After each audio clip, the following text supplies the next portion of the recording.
When I divorced 5 years ago, I was a mess. The direct cause was my ex-husband's affair. But it wasn't just that. He was a typical emotional abuser. There were signs of it even before we got married. For instance, he was saying, "You should only believe what I say." I interpreted it favorably during our dating period as leadership and decisiveness, even though it was just emotional abuse. He was also careless with money, sometimes saying, sorry, I'm broke, and I'd end up paying for his meals. "Forgot my wallet, so you pay," he would say, making me pay for his shopping frequently. Still, I was thrilled when he said, "Thanks. I'm really lucky to be with a great woman like you," despite he was just flattering me. In hindsight, his great woman meant a convenient woman who would do anything he said. Love is blind, as they say. I didn't realize it, though my family probably noticed something off about him. My family was strongly against our marriage. But I pushed through and married him anyway. Even after realizing my mistake shortly after the wedding, I found it hard to say I wanted a divorce. After marriage, we couldn't afford to live by ourselves, so we lived with his parents, who were just like him. Irresponsible with money and selfish. His mother, my mother-in-law, said, "One person is enough for household chores. I did it all before, so now it's your turn," pushing all the housework onto me. His father was even more unreasonable. Looking at the dinner I had prepared, he would suddenly say, "Hey. I wanted barbecue for dinner," even though he had never mentioned it. In fact, he had requested fish, so I prepared it accordingly. "Be quiet." I changed my mind. "As a wife, you should pick up on that," he would retort, leaving the dinner I made and taking my mother-in-law and husband out to eat.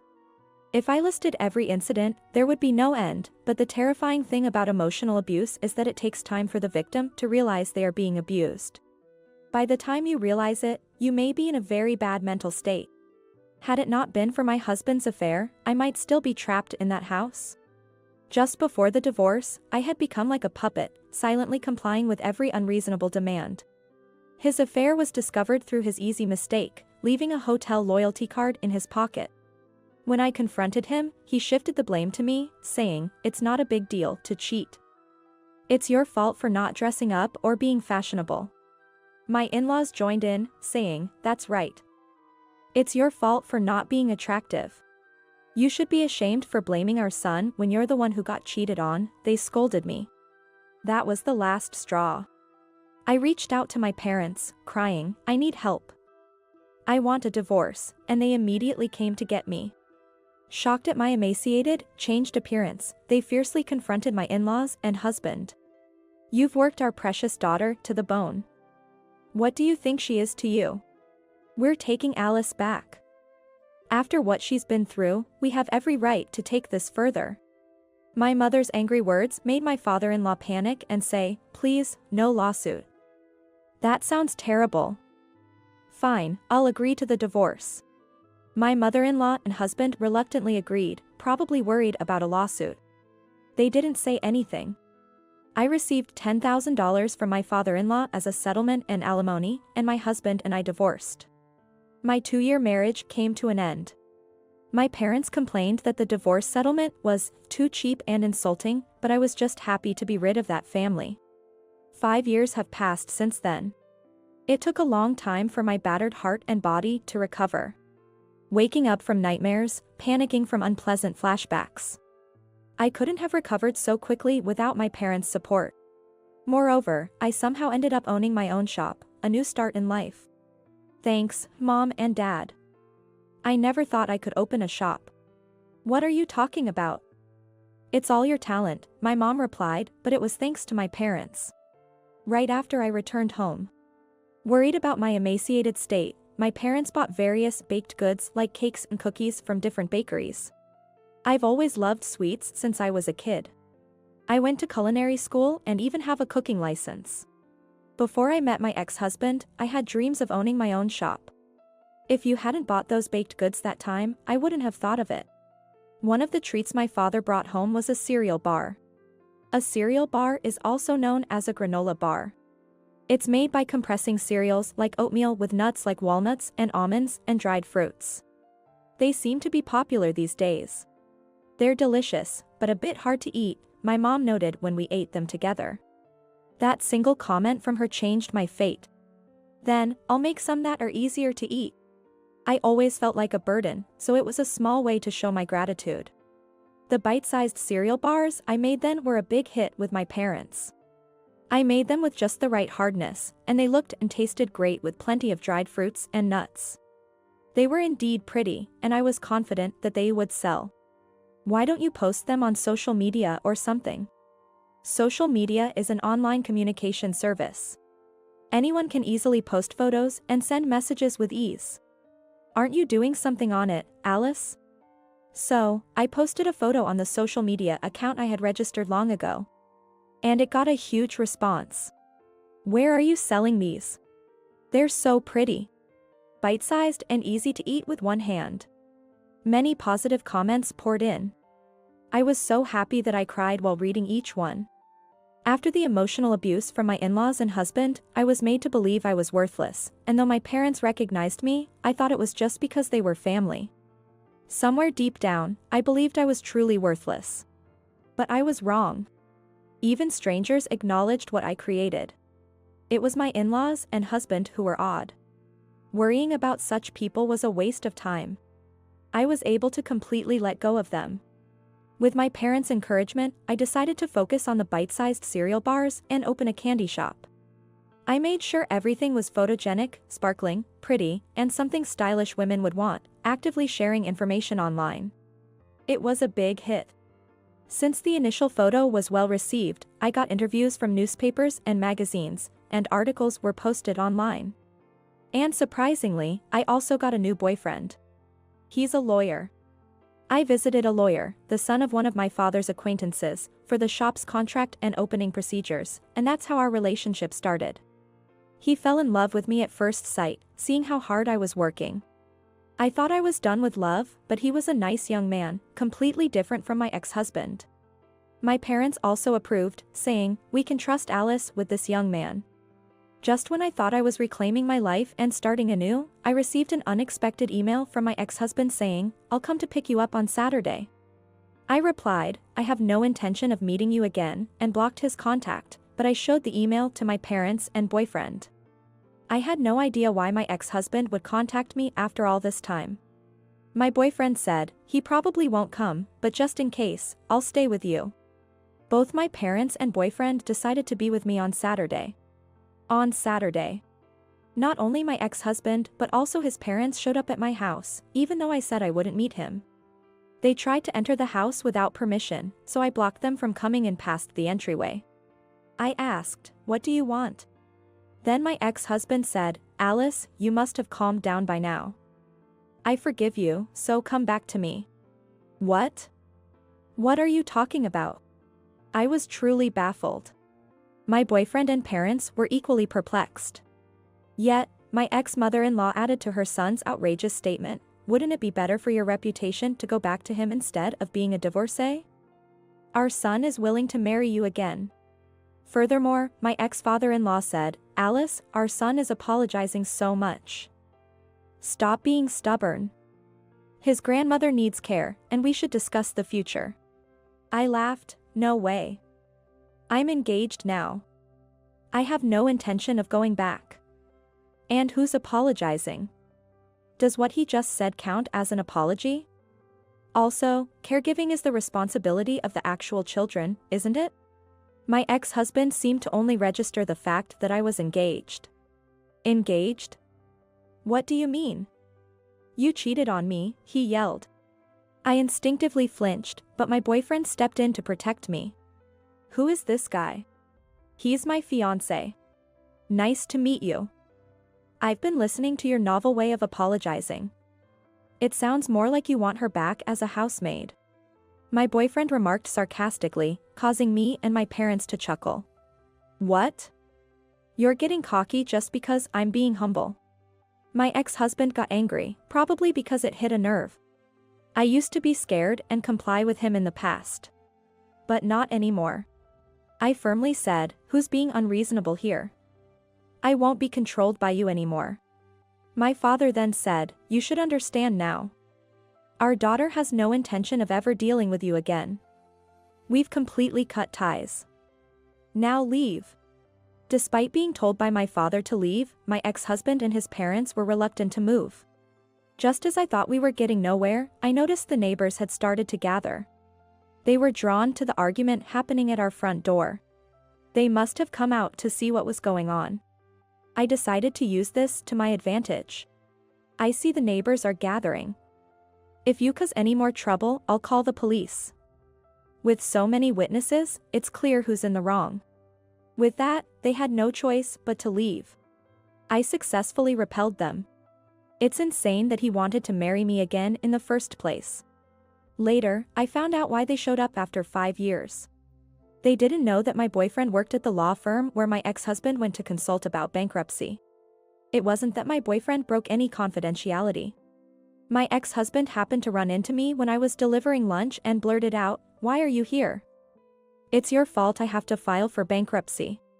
I then remembered that neither my ex-husband nor my former father-in-law had respectable jobs, and despite being into gambling, they lived lavishly. They had squandered their grandfather's inheritance and grandmother's pension. The inheritance was gone, and with the grandmother needing care and moving into a nursing home, her pension would be used to pay for the facility. Unlike before, they no longer had disposable income, but couldn't lower their standard of living. They quickly fell into debt trying to cover it with gambling. Apparently, they saw my success in the news online and thought to take advantage of me by showing up. I heard through the grapevine that despite being in the middle of bankruptcy proceedings, my ex-husband couldn't stop gambling, and his bankruptcy was not approved. He's still being chased by debt collectors and is on the run. What goes around comes around. As for me, I feel truly relieved, having finally put the past behind me with my own words. My business is thriving. My boyfriend and I are getting married soon. This time, I'm sure it's going to be the best life ever. I caught my husband Mark cheating. I think it's rare for someone to actually witness that. Most people probably confront their spouses after finding evidence of cheating on their phones. But I saw it with my own eyes. And I never imagined it would be in such a place, witnessed by so many people. Well, I had my suspicions about their relationship, but never thought I'd catch my husband in the act there. My name is Susan. I am a housewife with a 6-year-old son. The day I witnessed the cheating, Mark had the day off, and we were planning to go out as a family. However, when I woke up, he had already left the house. There was an email on my phone from Mark, saying, "My sister has a 103-degree fever, so I'm going to take care of her. Seems like there's no one at her place today. I'll be back by evening." I let out a big sigh. I had told our son Hayden that we were going to the amusement park today, and he was really looking forward to it since yesterday. Mark recently was in charge of a big project, and he said he hadn't been able to take any breaks for the past 6 months. So, this time off was a rare chance for some family time. But he went off to take care of his sister instead. She's engaged, so her fiancé should be taking care of her. Mark has always been overly attached to his sister. He started dating me because he said I was beautiful like his sister, and I remember feeling unsettled by that reason. Well, I met Mark's sister once, and she was indeed beautiful and kind. So, I guess saying I resemble her was Mark's way of complimenting me. But still, it made me feel uncomfortable. Mark used to say, "I want both a son and a daughter," and was very keen on intimacy. But since Hayden was born, the frequency drastically decreased. Now, it's practically non-existent. We're still young, and since Mark liked intimacy, I suspected he might be seeking it with another woman. Well, I might be able to forgive him for betraying me. It's infuriating, though. But what really bothers me is how he disappears early in the morning even on his days off, like today. He could at least spend some time with Hayden on these days off. Hayden adores his dad and cries when he realizes Mark isn't around. Mark seems too indifferent towards our child. He doesn't even buy birthday gifts, and he never attends school events, no matter how free he is. Sometimes when he comes home early, he just locks himself in his room and binges on video games. He hardly ever sees our son. Our son Hayden, who used to be a daddy's boy, might soon start seeing him as some stranger. Oh, and about Mark being busy with a big project, that was a lie. I was suspicious because he was hardly ever home, so I asked a former classmate who works at the same company, "Is Mark really that busy?" My classmate said, "No way, Mark's just a sidelined employee with nothing to do, always looking free. He leaves work on time every day, too." He told me this, laughing. I thought to myself, I knew it. After all, for someone supposedly in charge of a big project, his salary was still around $2,000, and he never looked tired from overtime. In fact, he seemed rather well rested. This also fueled my suspicions about his cheating. Despite all my frustrations, I finished preparing breakfast. I checked the time and wondered. It was odd. Usually, even without being woken up, Hayden would be up by 7 a.m., but it was well past that time. We would miss the daycare bus if I didn't hurry, so I went to wake him up. In his room, Hayden was still asleep. When I tried to wake him up saying, "It's morning. Time to get up," instead of a response, I heard a pained moan. Worried, I reached out to my son's distressed face and placed my hand on his forehead. It was burning hot. I called his name and gently shook his shoulder. He opened his eyes slightly and said, "Mom, it hurts." I almost panicked. At that time, there was an outbreak of an illness in the daycare, and I feared Hayden might have caught it. I had heard that it could be fatal, and I seriously thought my son might not make it. In desperation, I called Mark, but he didn't answer the phone at all. I didn't have the luxury to wait for a reply, so I called my mom for first aid advice. She's a nurse, so I thought it best to ask a professional. Then, under her mother's precise instructions, I quickly prepared an ice pillow and took Hayden's temperature. It was over 103 degrees. I called an ambulance and kept him hydrated while waiting for it to arrive. Mom said it might be heat stroke. Since I couldn't accompany him in the ambulance due to infection concerns, I called a taxi to follow to the hospital. During the ride, I kept calling Mark, though I knew it was futile. As expected, no response. So, I texted him. I hoped he'd show some responsibility if he noticed it while out. I waited in the hospital corridor, praying, while Hayden received emergency treatment. I remembered how my father had been taken to the ER but never came back.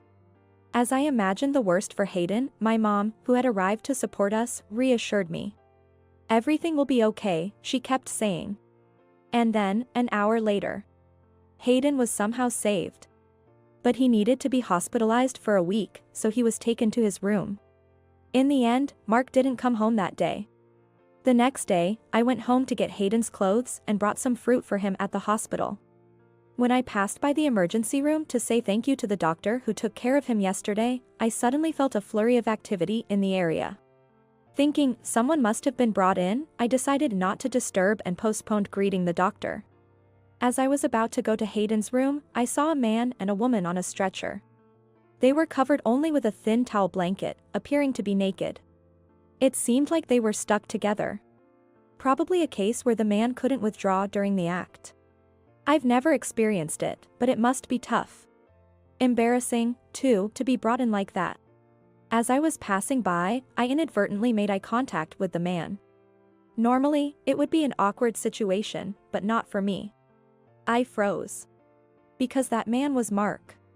"What are you doing here?" I exclaimed in surprise.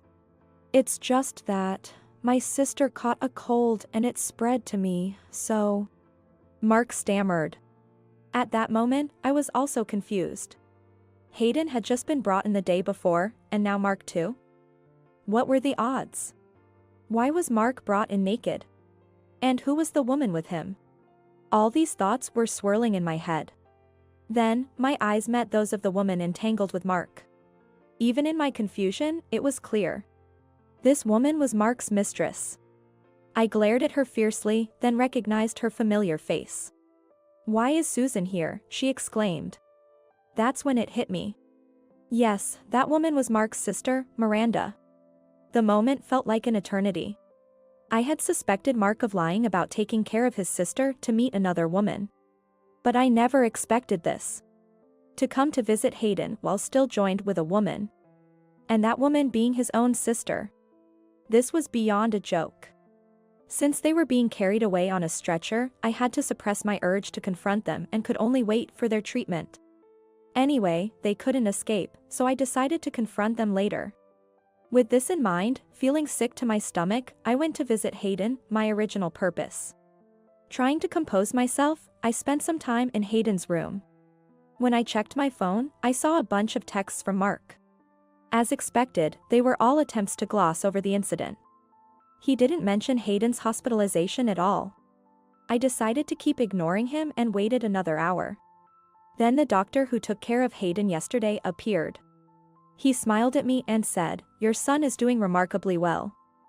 He might be discharged earlier than expected." His fever had gone down, and his condition had stabilized. It turned out to be a combination of a cold and heat stroke. "You gave him lots of water, right?" "That was exactly the right thing to do." "You're a smart mom, he's lucky to have you," he even complimented me. "It was more thanks to my mother, really. I should treat her some fancy meal as a present." After thanking the kind doctor, I knew I was about to face a huge ordeal. I was relieved about Hayden, but my anger was boiling inside. "Mommy, you look scary." I had frightened Hayden. I quickly put on a smile and told him, "I'll be back soon," before stepping outside to call Mark, who had left over 100 missed calls. Mark answered and immediately started with, "It's not what you think." There was a reason for. He got it all wrong. Shouldn't he be worried about Hayden first? Well, a man who was busy with his own sister while his son was suffering would hardly care about him. Such a husband made me worry about Hayden's future. I couldn't see Mark changing, so I decided to divorce him. Life might be harder, but I can manage for Hayden's sake. I told Mark, "You were busy with that while Hayden was suffering, right? You've probably always done it whenever you had a chance, even with your own sister." "That's truly disgusting." Mark was speechless. I continued, "By the way, I've already reported this to your parents. I won't tell your workplace. I need you to be able to pay alimony and child support. So, goodbye." 3 days later. Hayden recovered quicker than expected, so after completing the discharge procedures, we finally headed home, just my beloved son and me. Of course, Mark was not there. After the whole fiasco, Mark did come to apologize directly, but I told him I already hired a lawyer for a divorce. Mark pleaded, "This was my first time. Forgive me just this once. You're the only one for me." But I coldly told him, "Still lying at this point? I know everything already. Your sister confessed it all." Yes, I had anticipated that Mark wouldn't easily agree to the divorce. So, I had first approached Mark's sister, the other party involved, for negotiations. "I hear you're getting married soon." "Congratulations." "Thank you." I was thinking of sending a congratulatory message, but I have an even better idea. Want to know what it is? You're not going to talk about this, are you? Yes. Everyone should know what kind of person you are. Just mentioning this will make it crystal clear. I smiled slyly. Please don't. My life would be over if you did that. Pretending to consider, I continued with a smile. Well, I guess I can keep quiet about this. In return, why don't you tell me in detail how many times you and Mark did it? That way, I'll stay silent. Of course, your brother might feel betrayed, but what will you do? She immediately confessed, I'll tell you everything, just please don't tell him. When I told this to Mark, he fainted from the shock of being betrayed by his sister. After waking up, Mark agreed to divorce and left the house dejectedly. I then proceeded through a lawyer to demand a divorce, custody of our son, and both alimony and child support from Mark. Mark tried to argue about the amount, but I whispered in his ear, shall I spread the word at your company? He quickly agreed, I'll pay the amount you asked, and left the law office. Later, somehow his company found out about the incident, and he was severely reprimanded. A month later, he lost his job and now works at a food factory, placing strawberries on cakes. Somehow, even there, everyone knows about his deeds, and he is often the subject of young women's gossip, feeling quite isolated. As for Mark's sister, despite me keeping quiet, her fiancé broke off their engagement after the whole thing was revealed. Apparently, her fiancé, suspecting infidelity, had hired a private investigation. She was demanded a large sum as compensation for the broken engagement and now works at a strip club. Recently, her ex-fiancé gave me photos of them in the act, saying I should use them if needed. I wondered what kind of nerve he had to give such a thing to a woman like me. However, I decided to keep it stored in my dresser. If Mark contacts me or does anything, I'll gratefully use it as a precaution. I've moved back to my parents' house for a fresh start and am raising Hayden with their support. Since my parents lived far away and couldn't see their grandson often, they were happy to help as much as they wanted. I try not to rely on them too much, though. Hayden, who once had a high fever, has been healthy for 3 years now, and is continuously awarded for his great performance at school. He seems to have completely forgotten about his biological father and enjoys every day. This is the most pleasing thing for me. Oh, that reminds me, our family has grown. It's the white cat, Snowball, sleeping comfortably on my lap. Before moving, I said goodbye to Snowball, who often visited our garden. As usual, it climbed onto my lap and then didn't move at all. I was sad to part with Snowball, so I ended up bringing it to my parents' house. Snowball is now close with my parents and is as important to me as Hayden is to them. I look forward to watching Hayden grow up with my parents and Snowball by my side. Sitting on the porch, stroking Snowball, that's what I think about. Oblivious people don't realize their own insensitivity. It's quite common to see people who are unaware of others' kindness. But what about a malice? Some people in the world just let sarcasm and a spitefulness slide, thinking that's just how things are. I was surprised when someone pointed this out to me later. It was exactly what I was like. My name is Jessica. My husband, Brian, and I, who work at the same company, just got married at the end of last month. Jessica. The beginning is crucial in marriage. My married friends all mentioned. I never thought I would encounter mother-in-law problems. That's what I thought. But the seeds of conflict were also present at my husband's family home. About 2 weeks after we got married, the summer break arrived. Brian wanted to skip visiting his family this year due to our busy wedding preparations. I persuaded him by saying it's an annual event and managed to get 1 day for the visit. Judging from their interactions so far, it seemed his mother adored Brian, so she would surely be delighted.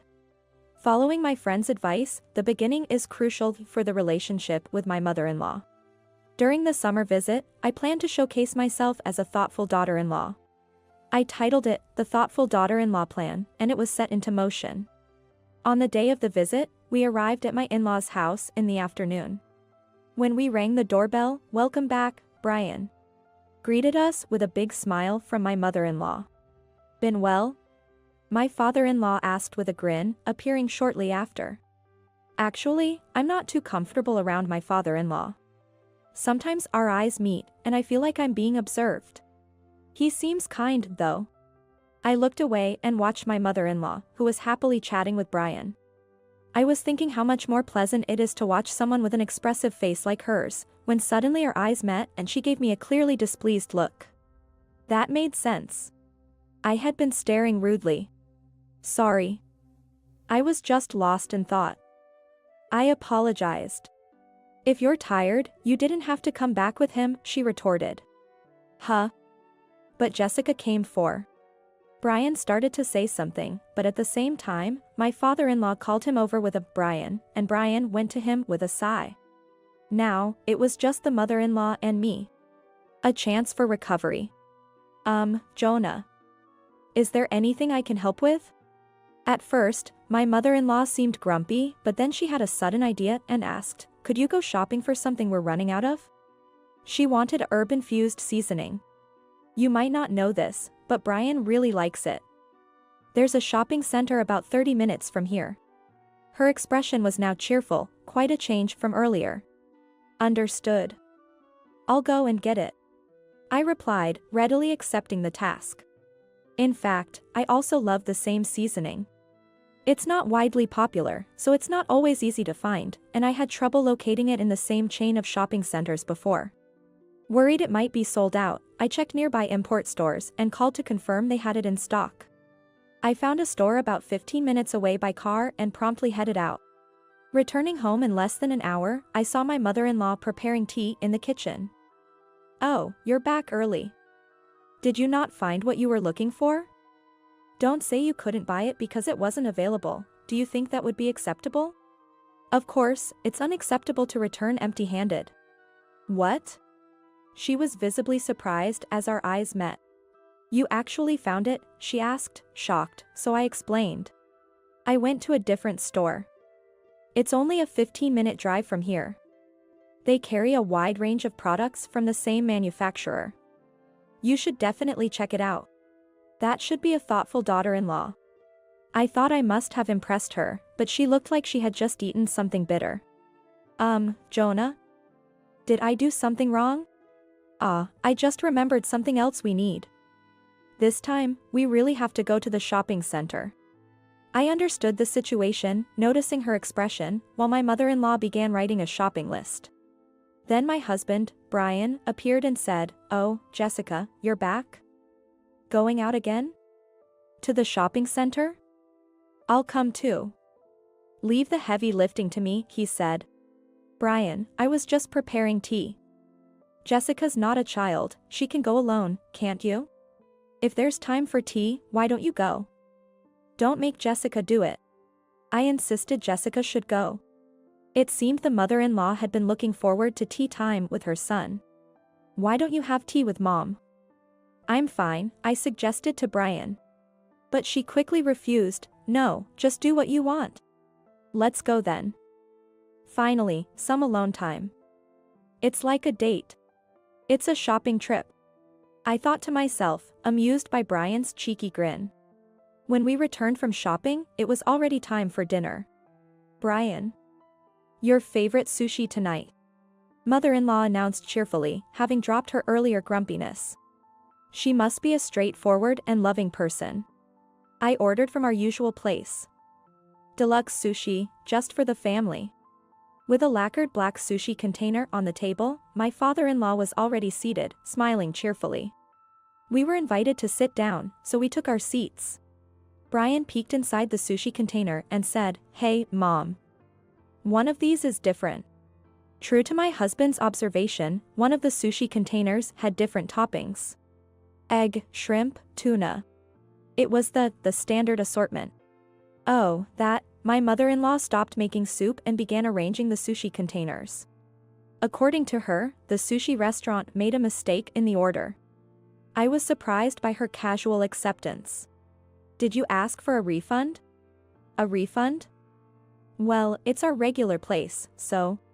"Even if it's a regular place, they should correct their mistake. It's none of your business." "I'll deal with it later," she concluded loudly. A bit irritated, she placed the standard assortment in front of me. Puzzled by this, my husband said, "Hey, why does Jessica get the standard one? Just call the restaurant and have them exchange it." Although he spoke the plain truth, I do prefer the standard assortment because of my simple taste. "Jonah, please don't worry about it. It's unfortunate about the restaurant's mistake, but I actually prefer this one." "Really?"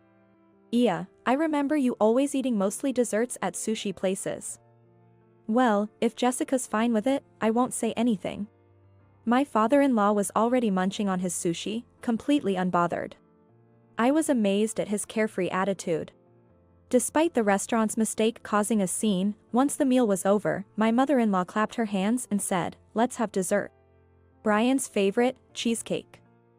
I prepared just enough for the family. It's also my favorite." She opened the box and began placing slices on plates. But it seemed there were only 3 pieces for Brian, my father-in-law, and herself. "No piece for me? Hey, where's Jessica's piece?" "That's because I prepared only for the family." "What do you mean?" "Flattering and pretending to like something. There's a limit to being cunning. Sending you to chase for a non-existent item and you still act all composed, even recommending the store to me. Jessica's like this naturally. It's not flattery. She's seriously like this." A rapid-fire argument ensued between mother and son, which I couldn't keep up with. Meanwhile, I noticed my father-in-law smirking at them. Reminds me of the old days. My late mother used to torment my wife from the beginning of our marriage. Only for the family, so the daughter-in-law gets nothing, she'd say. His comment seemed meant only for me. What do you mean? Jessica reminds me of my wife. Always accepting everything positively, always smiling. Back then, she was quiet and always ended up crying when scolded. So, I'm similar to mother-in-law? At least I'm not crying. In our family, a daughter-in-law isn't considered part of the family. She's more like a convenient housekeeper. My wife is just repeating what she experienced in the past with you. His whispered confession and smiling face made me feel nauseous. Ahaha. I couldn't help but laugh out loud. The room went silent, and all eyes turned to me. Now I understand this family. Since I'm not considered part of it, I'll file for divorce. The carefree old man was the actual cunning one. What? Came the shocked responses, followed by Brian sighing heavily. Jessica, please don't divorce me. I'll just cut ties with my mother, okay? What? Cut ties with the mother-in-law? Not the father-in-law? What do you mean, Brian? You'd abandon your own mother for this woman? A woman who's nothing but a flatterer, a nasty person. I raised you with care, and you choose her over me. Shocked by her words, I stood there stunned. No matter how positively I tried to hear it, it was criticism against me. The words from my mother-in-law felt less like a loving mother's concern for her son and more like a woman scorned for infidelity, which sent chills down my spine. My husband, Brian, unfazed, directed a cold gaze at his mother. That's the problem. What? Mom, you don't truly care about me. You're just pushing your feelings onto me. If you really cared about me, you wouldn't treat Jessica, my chosen wife, with such deceit and declare her not part of the family. His words made me recall everything that had happened at my in-laws' house. The deluxe sushi and the cake my mother-in-law ordered, just enough for the family. I had assumed it was a coincidence or a mistake by the restaurant, but it was all her spite. She wanted to show me I wasn't part of the family. Brian, unaware of his father's deceit, must have thought I was suggesting divorce because of his mother's mistreatment. My mother-in-law, who had suffered similar treatment in the past, now doing the same to me, and my father-in-law, who had enjoyed watching and not intervening. What a perfectly matched couple. The more I had wanted to get along, the stronger my sense of betrayal and anger. Brian, don't say that. I just wanted Jessica to be prepared as our daughter-in-law to understand the discipline of our house. It's disgraceful for a husband to defend his wife like this. So, a husband should stay silent when his wife faces unjust treatment? Just become a coward? I was bullied by Grandma too. Treated as less than family. But Dad never said anything. I never got defended, so why does she get kindness from you? My mother-in-law, in her extreme agitation, slammed her anger down on the table. Brian, startled, looked at his father. Mom, you were bullied by Grandma? His father feigned ignorance under Brian's gaze. My mother-in-law's face turned pale. So you did this to Jessica despite your past? Do you lack a human heart? Poor Jessica, sorry, my wife was wrong. My father-in-law's gaze at me screamed, stay silent. He wanted to make his wife the sole villain, to avoid his son's dislike. Huh? Don't joke with me, you terrible old man. I glared at him sharply, and he was taken aback. Quiet and calm daughter-in-law suddenly speaking out was, of course, surprising for him. So, a daughter-in-law is just a housekeeper, right?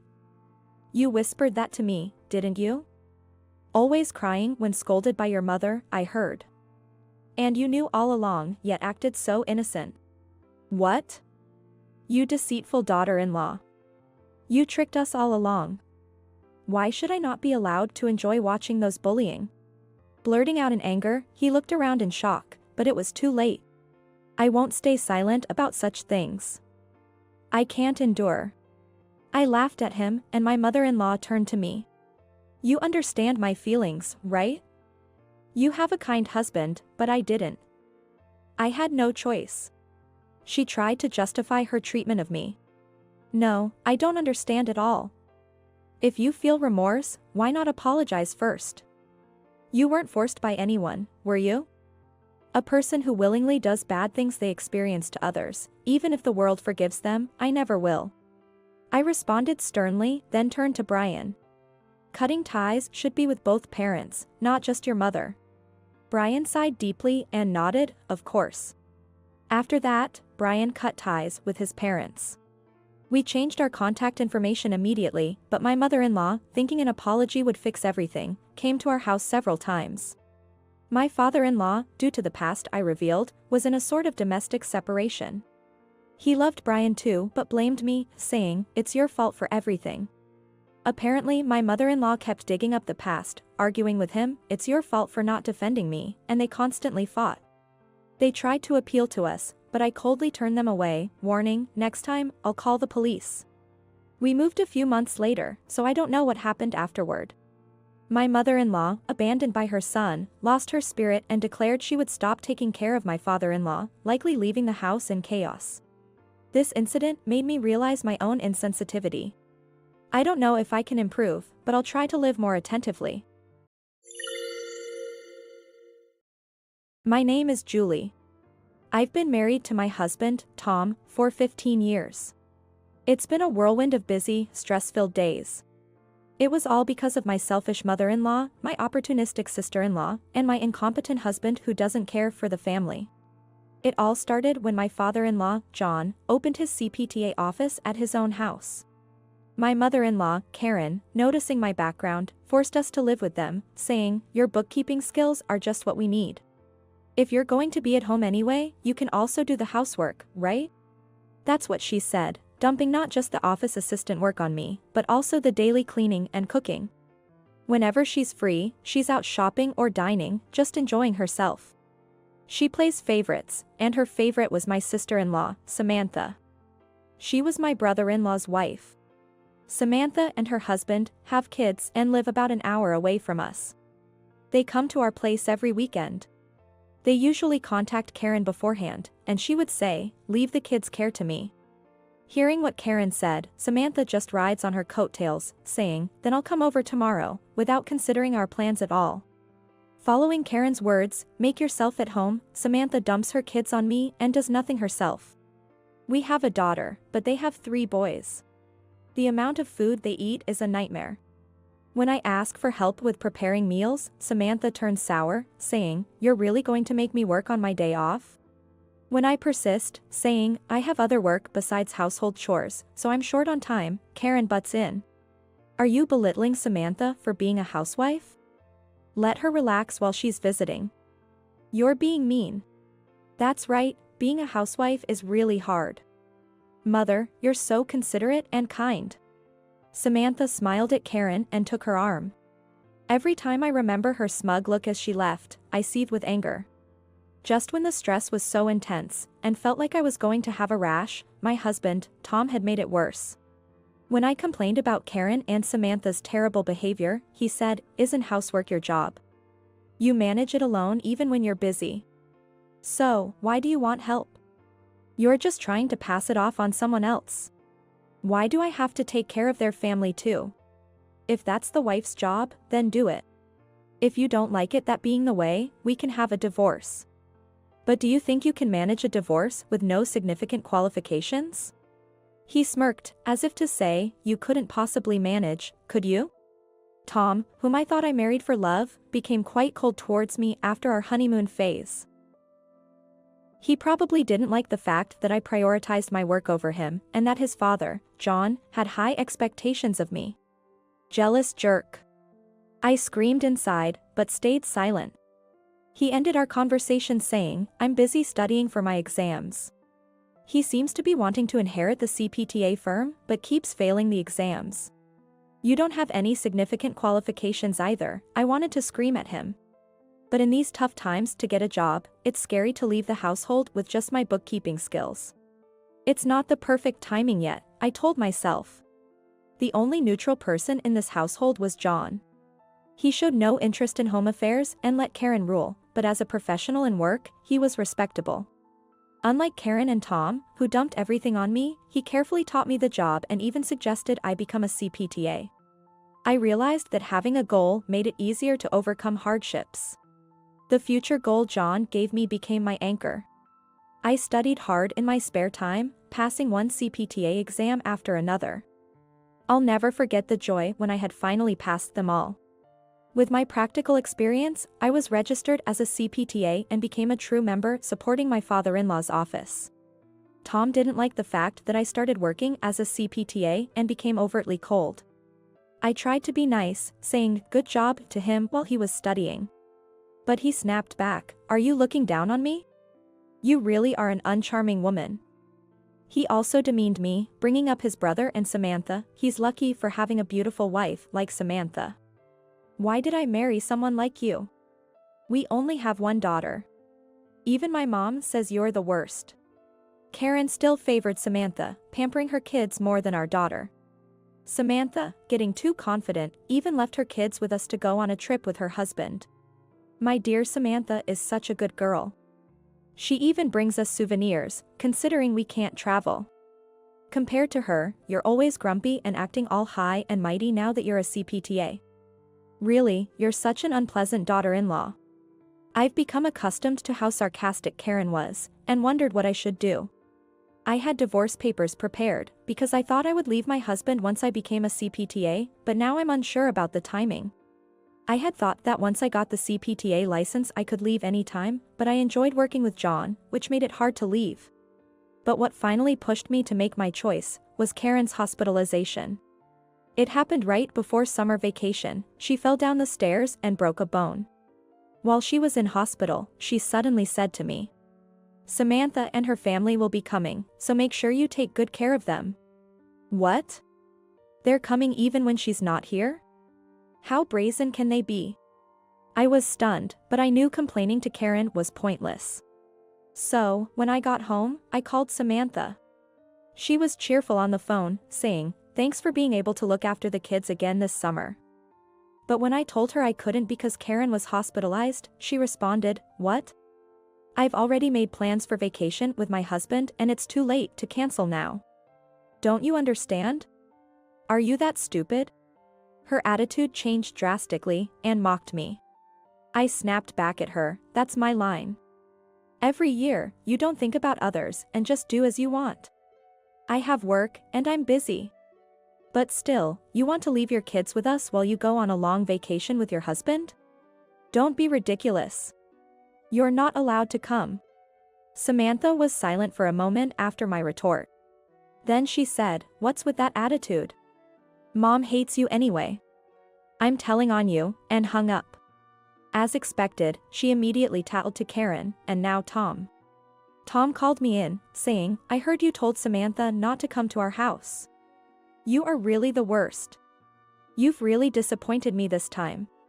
A heartless woman like you deserves a divorce." Who's the worst here? Just then something in me snapped. Wait, I had been waiting for this day, a chance to make my choice. Fine. I agree on getting a divorce. I calmly started to fill in the divorce papers I had prepared. "What are you doing?" Surprised by my readiness, he was speechless. "I'm going to send them to court. What else do you think?" Shaken back to reality by my words, he rushed out of the room. While leaving the room, Tom shouted at me, "Even if you beg and cry, I won't take back what I said." After that I went to see John. I explained everything to him, and he said, "I'm sorry for all the stuff you've been through." I never felt resentment towards him, even though he had never defended me. "All I can do is wish you well on your new journey." Perhaps John felt guilty towards me. Since Tom refused to discuss anything about the divorce, John helped me with child support and property settlement. And finally, by the time things had settled down, 6 months had passed. I was busy opening my own private office when I received a message from Tom that said John had been hospitalized. The diagnosis was terminal cancer. When I rushed to the hospital, Tom, Karen, my former brother-in-law, and his wife Samantha were there. Seeing me, Karen said with a smile, "Oh, Julie, it's good to see you well. With John like this and the office to worry about, don't stay mad forever. Come back to us." Tom, trying to sound sweet, said, "I'll forgive you if you apologize. So, come back home." "No thank you. I'm just here to visit today."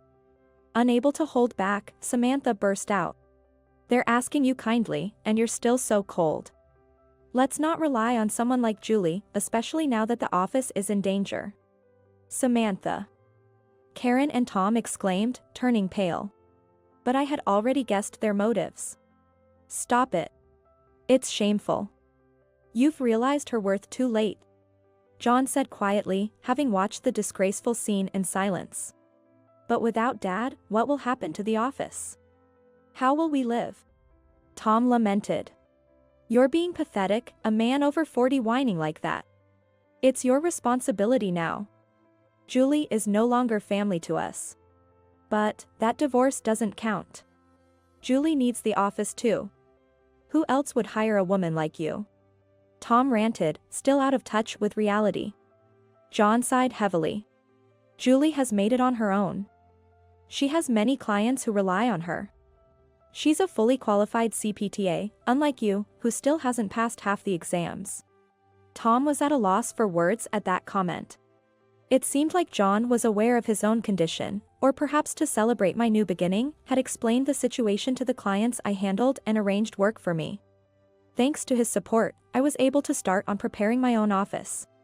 Really, Tom is such a hopeless child. Karen remarked, sensing that her son was at a disadvantage. Then she pulled at my sleeve, saying, Hey, Julie, I think we can be close again. I've been having trouble with my leg since the injury. I need rehabilitation, and it's hard to manage things at home with this leg. Please come back. Why don't you ask Samantha for help with rehabilitation? When I coldly dismissed the idea, Samantha snapped back on behalf of Karen. I'm busy with housework, I don't have time for that. Karen was shocked by Samantha's immediate refusal. Samantha? I'm not going to take care of an old person. I hate that kind of thing. John burst out laughing at her frank aversion. You've been spoiled by my wife all this time, and yet you dare to say Julie is cold-hearted. I don't even want to see your face, please leave. Samantha's face turned pale, and John then turned to his wife. You're such a fool, keeping such a daughter-in-law around, and losing a capable and reliable one like Julie. Why don't you apologize and ask this useless daughter-in-law to take care of you? John's biting words left his wife speechless. As I stood there in shock, John said, when you realize your time is limited, you find the courage to speak your mind. He chuckled at his own words. After that day, I continued to visit John in the hospital. Tom eventually had to close the office. He seemed to be struggling to find a job at his age. Karen's leg got worse. She having limited outings and not being able to do the housework, she forced Tom to do it all. Tom being incapable of managing, their home was a mess. They must be having a hard time. Samantha hasn't been near the family's house since that day in the hospital. My brother-in-law seems to have run out of patience with his wife who rejected his mother, and the warmth in their home has apparently cooled completely. My wife was complaining the other day about you being a cold daughter-in-law. John chuckled, as if he was stunned. I couldn't be there for his last moments, but I was able to express my gratitude to him. What I can do for him is to maintain the relationships he had built. I'm determined to do my best.